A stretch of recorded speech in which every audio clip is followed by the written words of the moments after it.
It's Friday, and I'm in a mood to rant. You are Locked On Trojans, your daily podcast on the USC Trojans, part of the Locked On Podcast Network, your team every day.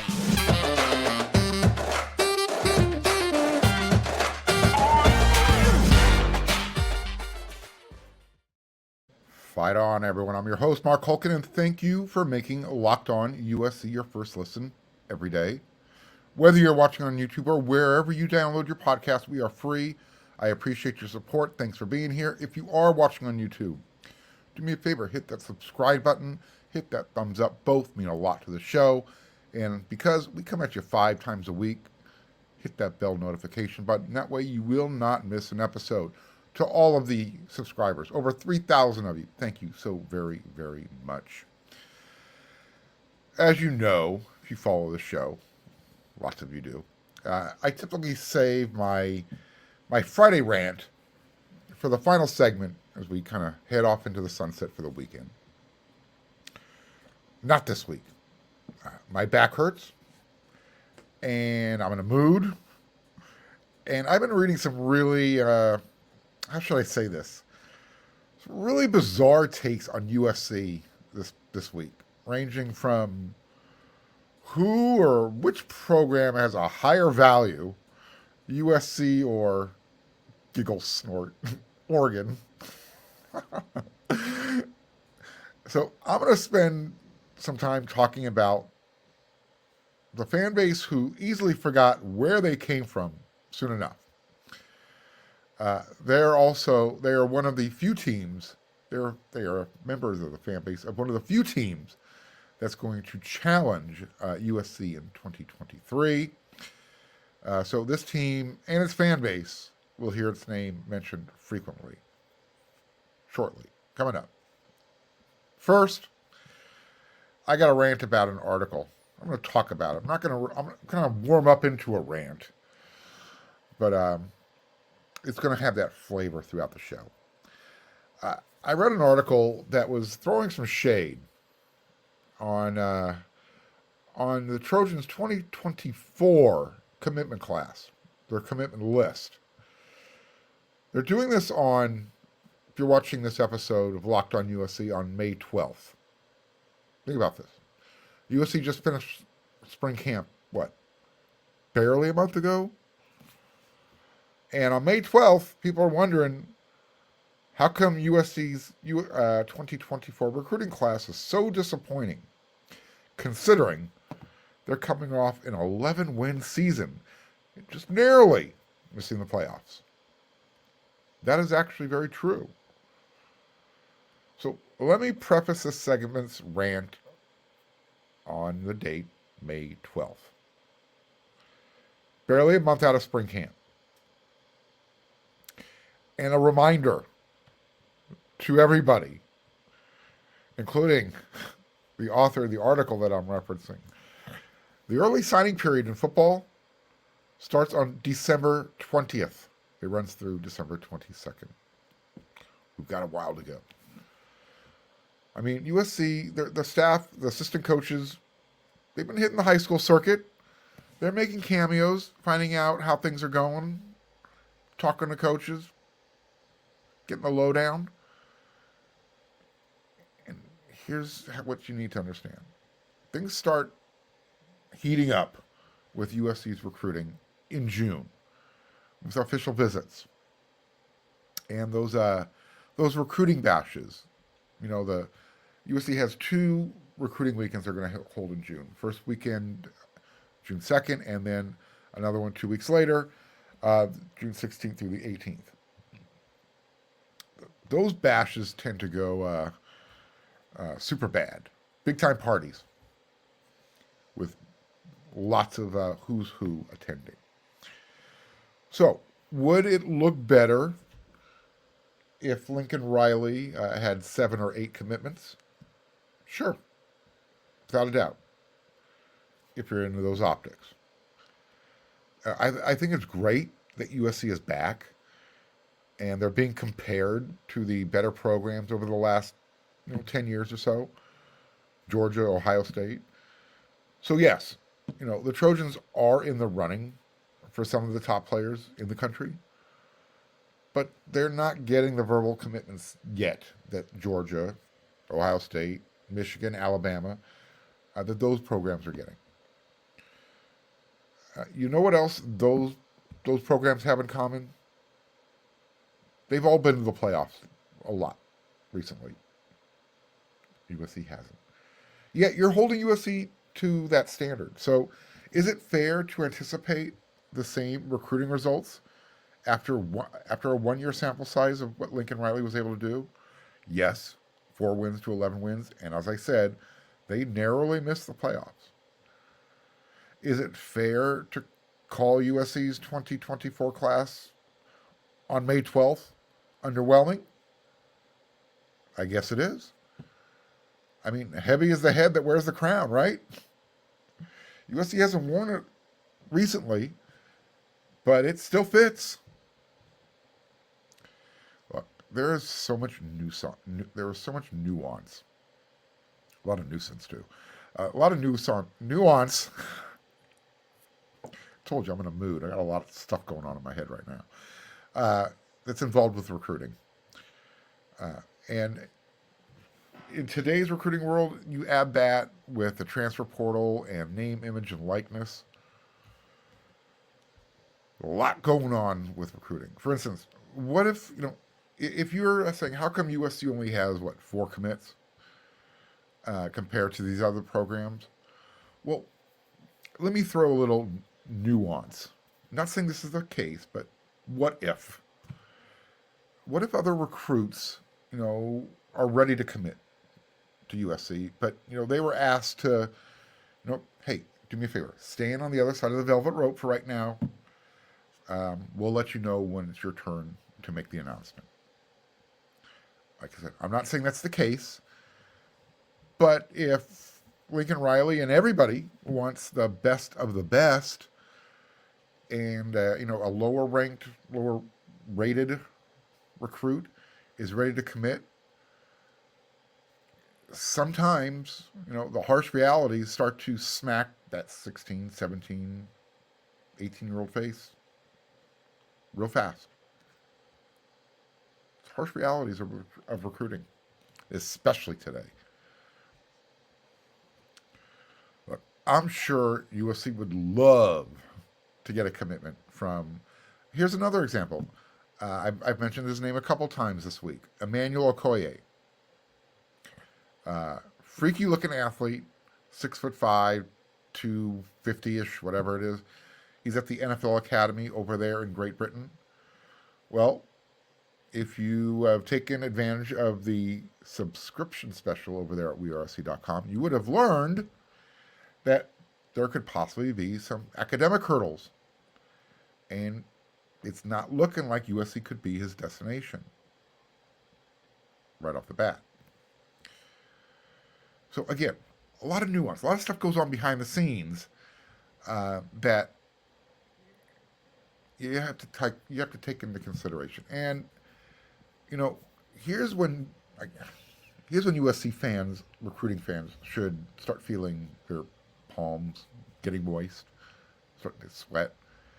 How about at the end of June, following those 2 recruiting bashes that include many of those top athletes that those aforementioned programs I spoke about that are also recruiting? I mean, if the Trojans are still standing in the starting blocks at the end of June, then you can come at me. But not on May 12th. Not with the transfer portal and the recruiting game looking more and more like NFL free agency. It's changing. So, I don't know. Maybe I'm just taking a more pragmatic approach to it. And like I said, I've learned that a verbal commitment in the hand today doesn't mean a whole lot come December early signing period. Are you looking for a delicious snack, but you don't want all that sugar and calories? Then you need to try the best tasting protein bar on the market from Built. You got to try these things. I'm telling you, you like me, you want to try and be healthier, but you don't like the compromise taste, go check out these Built Bars. They're healthy, but they taste amazing. And what makes Built Bars so good is, number one, they come in these really ridiculous, good, great flavors like churro and peanut butter brownie. And I think this is my favorite, cookies and cream. And what's even better, they're healthy. They only have 130 calories. They only come with 4 grams of sugar, and you're going to get a whopping 17 grams of protein. And you don't need to wait around to get a box. You don't have to order them online. Go to Sam's Club. Go to Walmart. That's how fast you can get them. If you're near Walmart, you got to go back near the pharmacy section, and you can pick up a 4-bar box of their cookies and cream, their double chocolate bar, or if you like coconut, get their coconut puff. And if you're near Sam's Club, they've got their 13-bar box of their brownie batter puff and their churro puff. Tell me what you think about them, and you can thank me later. All right. Now that we're warmed up, let's ease on into this. Oregon, they're going to be a challenge for USC in Eugene in November this season. Excuse me for a moment. So let me just say this: if the Oregon Ducks are not 5-0, 5-0, undefeated, heading into their bye week, 1 week ahead of their rivalry game with Washington, then second-year head coach Dan Lanning will be on the hot seat, period. Look, there's a lot of differences between USC and Oregon. A lot. Let's start with the out-of-conference scheduling. There's nothing wrong with scheduling Texas Tech on the road. Golf clap, Oregon. But that game is sandwiched between your first home game of the season, your first game of the year against Portland State. And then after you return home from Texas Tech, you're going to take on the powerhouse of Hawaii.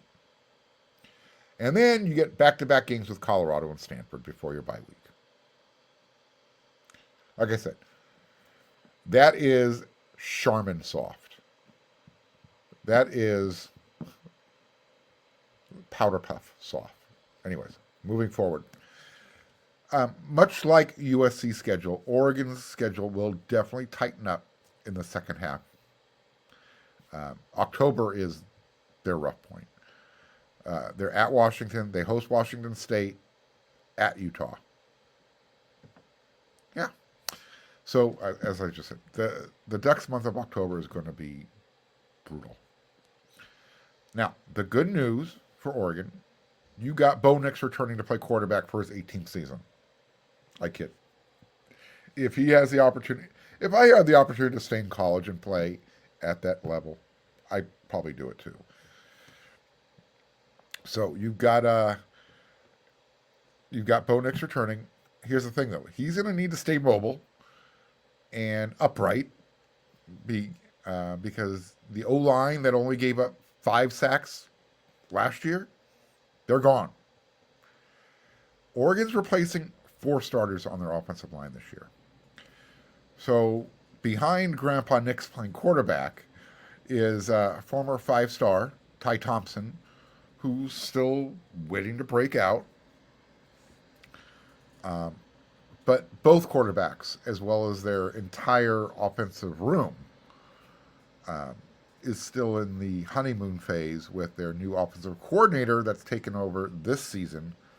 His name is Will Stein. He came over from the University of Texas, San Antonio. Fast-paced offense. That's all you need to know. They're going to have a pretty strong running game. USC fans, you didn't have to play against him last year. You will have to defend him this year. I watched a little bit of him. His name is Bucky Irving. 5'10", roughly 200 pounds. Dude is a tough, hard-nosed runner. Hard to bring down. And we know tackling at USC last year was not good. You need to tackle this guy. He came over from the University of Minnesota. Yeah, I said it just like that. Minnesota. Oh, you betcha. So he had over 1,000 yards. You're going to have to stop him. And then also remember a couple other names from in their running back room: Jordan James and Noah Whittington. Jordan James is the bigger of the two. Now they're going to have some wide receivers to throw to, and one of them could be former Trojan, but recent graduate. Congratulations, Gary Bryant Jr. Very good chance he's going to end up being an Oregon Duck. He's going to join a wide receiver group that includes Chris Hudson, went to St. John Bosco, Speedy, slot guy, can cause some problems, Troy Franklin, deep threat, and then Alabama transfer, Trayshawn Holden. If you follow recruiting, you might remember he came out to the West Coast, played at Narbonne for a year, high school.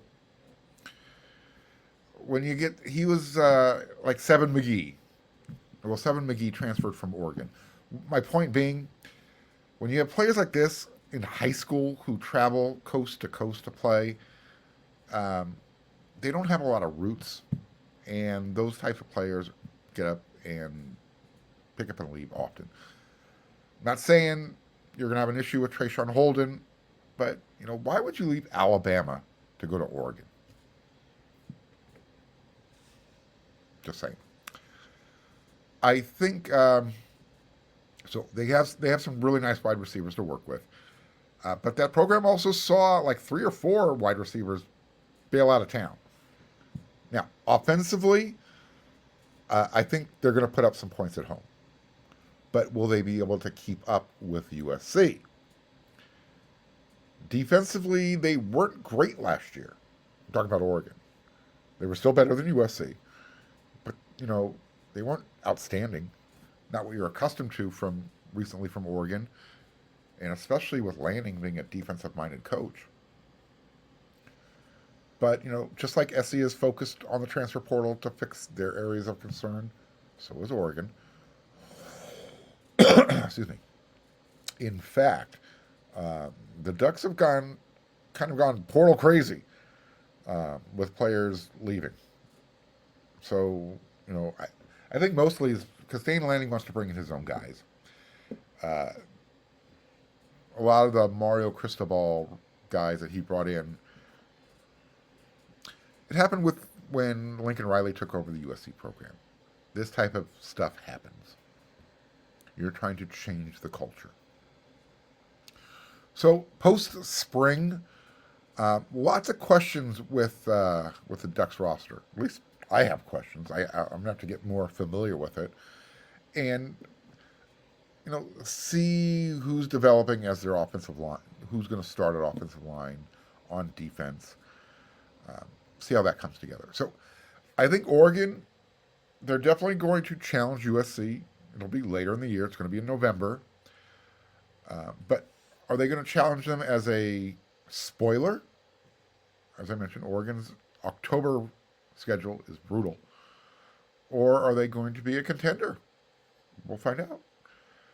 So here's what you need to know if you're going to make this road trip. If USC can get ahead on the scoreboard, Autzen Stadium loses its charm and its volume. It can get loud.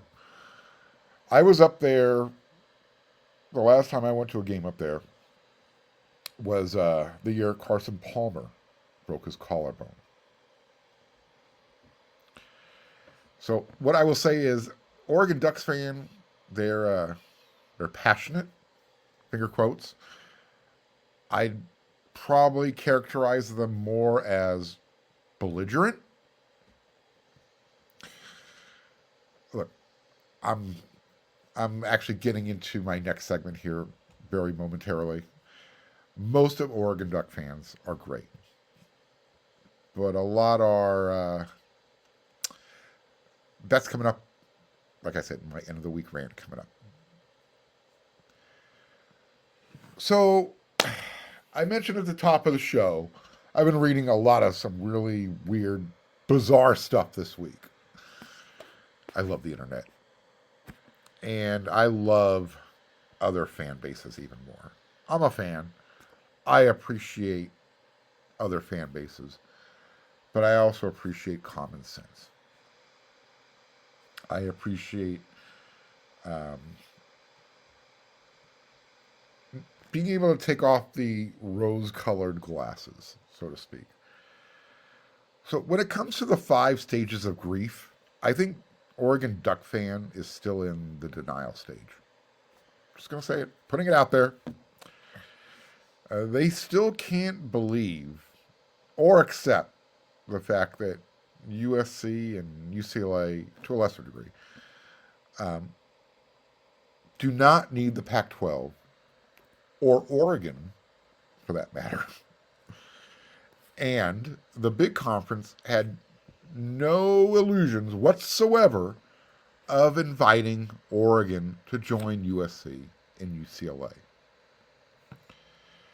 I mean, a large segment of that fan base, I, I think I truly believe this. I think they believe Steve Harvey is going to show up at their doorstep with that giant Publishers Clearinghouse check of, financial security, an invitation to the big conference. So, dear Lord, I'm praying. I'm asking the question: was the state of Oregon, where the Duck fan base dropped on their collective head at birth? Semi-serious question. Look, I get it. Internet Duck fan can't remember the days of Dan Fouts and Ahmad Rashad and those Donald Duck helmets.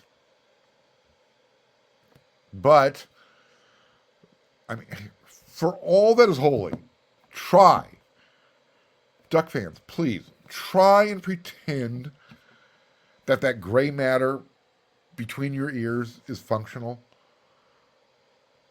Yes, I mean, you guys have more wardrobe changes than most fashion models.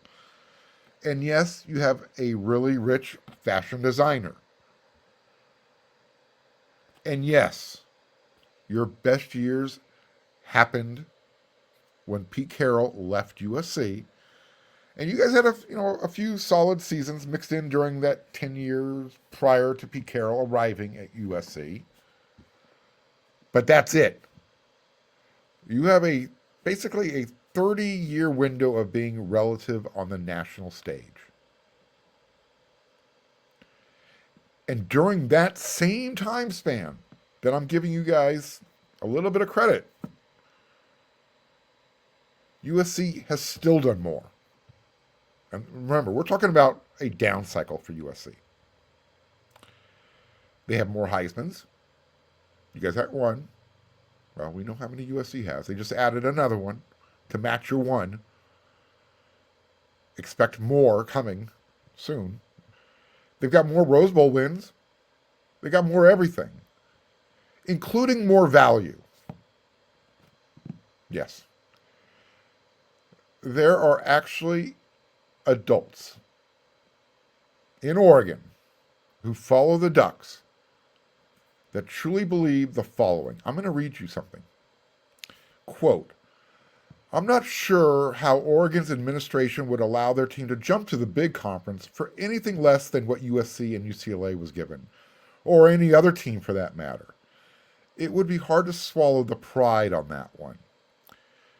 They add more value as a brand and more viewership than either USC or UCLA. Would you rather have more value in a Ryan Leaf rookie card over a Peyton Manning rookie card just because the Leaf card came from someone living in Los Angeles? There's way too much stock put into the LA area. They literally probably have the least and worst sports fans per capita of any other market, especially comparing college football, end quote. I mean, I'm not even sure where to start with that soliloquy. we can start with the more value as a brand than the two most iconic institutions in the world. We can start there and start laughing. Or we can start with the person's Ryan Leaf's rookie card analogy. I have no idea where that person was going with that one. But someone in that person's family, at that point, if they saw or read that, or if they're hearing about it now, they need to call in for a health and welfare check because something is off with that person up here. Then again, here's another example of the same type of thought process. Quote, it's more that it's more that USC and UCLA need us more than the Big Ten needs us. Mm-hmm. Yeah, that person is just bitter. Although I will say, at least they're transitioning into the anger stage from denial.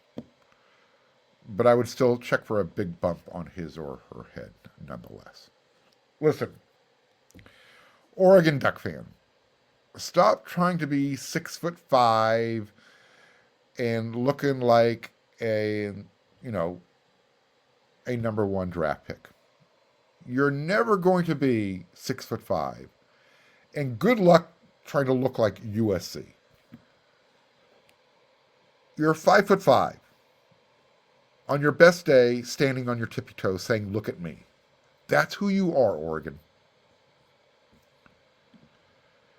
USC and UCLA have moved on to a whole new pond to dominate. So here's what I would suggest, Oregon and Oregon Duck fan. I'd suggest a stronger out-of-conference schedule, especially if you want a shot at an at-large bid for the playoffs. Or ask the Big 12 if they have any openings. I mean, they should be jumping for your value, right? So, that's it. That's my rant. Oregon fan, check yourself. My back hurts. I'm sorry. I didn't mean to be that mean. But that is another episode of Locked on USC in the books. I hope you enjoyed it. I did, kind of, sort of. But I will be back with another docket of 5 episodes next week. I will continue with a rant at the end of the week. We will continue with the who's going to challenge USC. There's still some teams left. They might not challenge USC, but we got to go over them post-spring. And a whole bunch more. I'll have some recruiting information for you because there's always recruiting information coming along. So, everyone, have a great weekend. Thank you for making Locked on USC your first listen every day.